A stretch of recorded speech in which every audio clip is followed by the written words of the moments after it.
Assalamualaikum warahmatullahi wabarakatuh. Saya Muhammad Ramdhani, mahasiswa Universitas Islam Negeri Sultan Haji Muhammad Idris Samarinda. Sebelumnya terima kasih kepada teman-teman telah menonton video saya ini terkait tugas dari mata kuliah Manajemen Mutu di Lembaga Pendidikan Islam yang berjudul Teknik Pengendalian Mutu dan Penerapannya. Di sini dosen pengampu saya adalah Dr. Ahmad Muadin MPD. Silakan disimak videonya sampai akhir. Baik, langsung saja yang pertama yaitu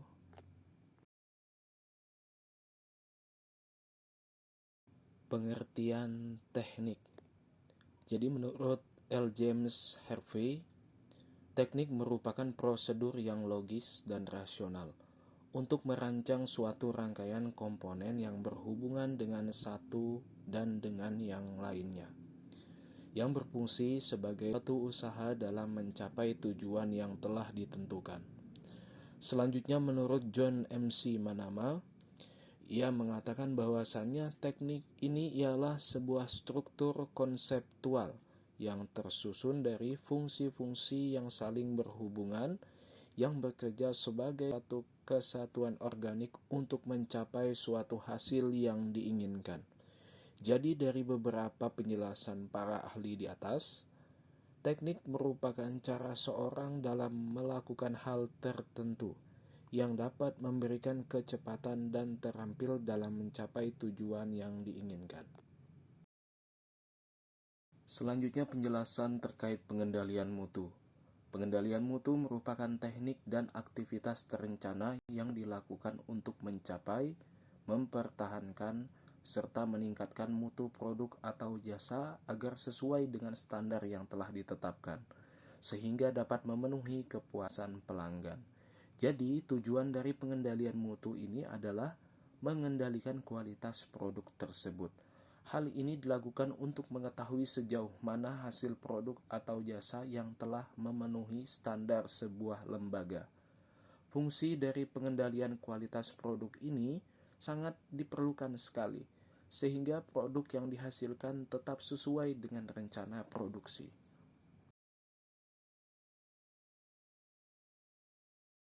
Selanjutnya yaitu teknik pengendalian mutu. Ada beberapa teknik yang dapat kita gunakan dalam pengendalian mutu, yaitu yang pertama adalah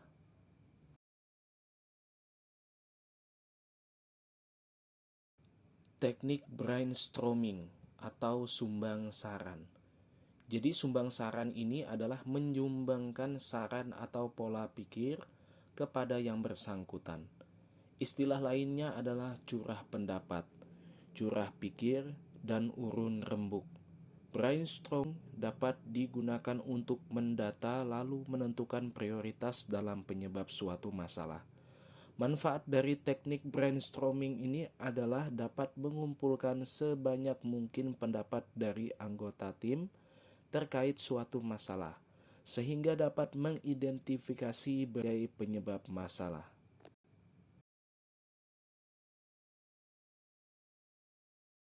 Yang selanjutnya adalah diagram afinitas. Jadi diagram afinitas ini memiliki istilah lain yaitu jaringan afinitas atau biasanya dikenal sebagai diagram kemiripan. Manfaat dari teknik ini adalah menyederhanakan masalah dengan cara mengelompokkan berbagai pendapat masalah yang serupa. Yang selanjutnya adalah teknik diagram sebab akibat atau fishbone. Jadi diagram sebab akibat ini memiliki istilah lain yang lebih dikenal sebagai diagram tulang ikan atau fishbone diagram.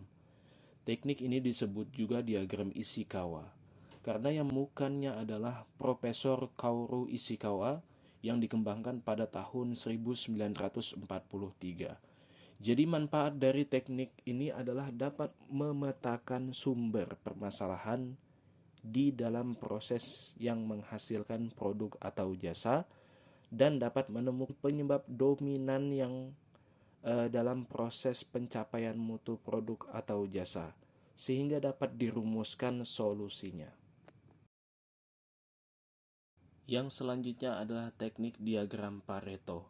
Jadi diagram Pareto ini ditemukan oleh seorang ahli ekonomi yang berasal dari Italia, yang bernama Vilfredo Pareto di tahun 1897.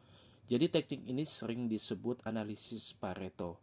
Manfaat dari teknik ini yaitu untuk menemukan penyebab utama dari suatu masalah yang menyebabkan kegagalan atau keberhasilan pencapaian mutu produk atau jasa. Yang selanjutnya adalah teknik diagram arus atau flow chart. Diagram arus disebut juga diagram alur, diagram alir, dan input-output chart. Jadi manfaat dari diagram arus ini adalah untuk menggambarkan tahapan-tahapan suatu proses produksi atau jasa, memperbaiki proses suatu produk atau jasa, dan menemukan pada tahapan mana masalah atau kegagalan yang terjadi di dalam proses produksi atau jasa sehingga dapat dirumuskan solusinya. Selanjutnya yaitu teknik diagram medan gaya atau force field diagram. Diagram medan gaya ini dikenal dengan istilah diagram bidang kekuatan.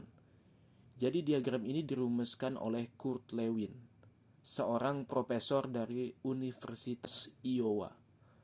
Jadi manfaat dari teknik diagram medan ini adalah dapat mengidentifikasi faktor-faktor pendorong dan penghambat dalam penerapan suatu perubahan dan memperkuat faktor-faktor pendukung dan meminimalkan bahkan bila memungkinkan menghilangkan faktor dari penghambat perencanaan tersebut. Selanjutnya adalah teknik diagram pohon atau tree diagram. Diagram pohon merupakan hasil analisis yang menyerupai pohon yang berdahan dan beranting banyak. Jadi teknik ini juga disebut sebagai diagram sistematis. Manfaat dari teknik ini digunakan oleh tim maupun individu untuk menggambarkan hierarki kegiatan yang sistematis dalam kegiatan produksi atau jasa dan meningkatkan kemampuan berpikir yang sistematis untuk dapat melaksanakan tugas harian dan peningkatan mutu dengan baik. Selanjutnya adalah teknik diagram patok duga atau benchmarking. Diagram patok duga ini disebut juga pembandingan karena dilakukan dengan cara membandingkan dan mencari lalu menemukan hal baru yang diperlukan dan cocok. Jadi manfaat dari teknik ini adalah membantu instansi merumuskan proses peningkatan kinerjanya guna mengejar untuk melampaui ketertinggalannya terhadap kinerja institusi terbaik di kelasnya tanpa harus memulai dari awal lagi. Yang terakhir adalah teknik diagram rumah mutu atau House of Quality.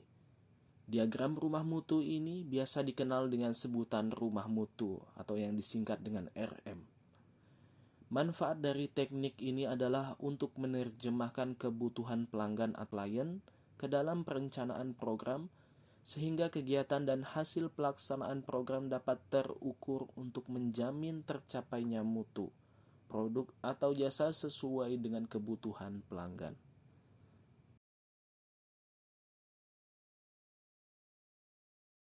Baik, inilah pemaparan dari saya terkait teknik pengendalian mutu dan penerapannya. Jika ada salah kata, mohon dimaafkan. Terima kasih sudah menonton video saya. Saya akhiri. Wassalamualaikum warahmatullahi wabarakatuh.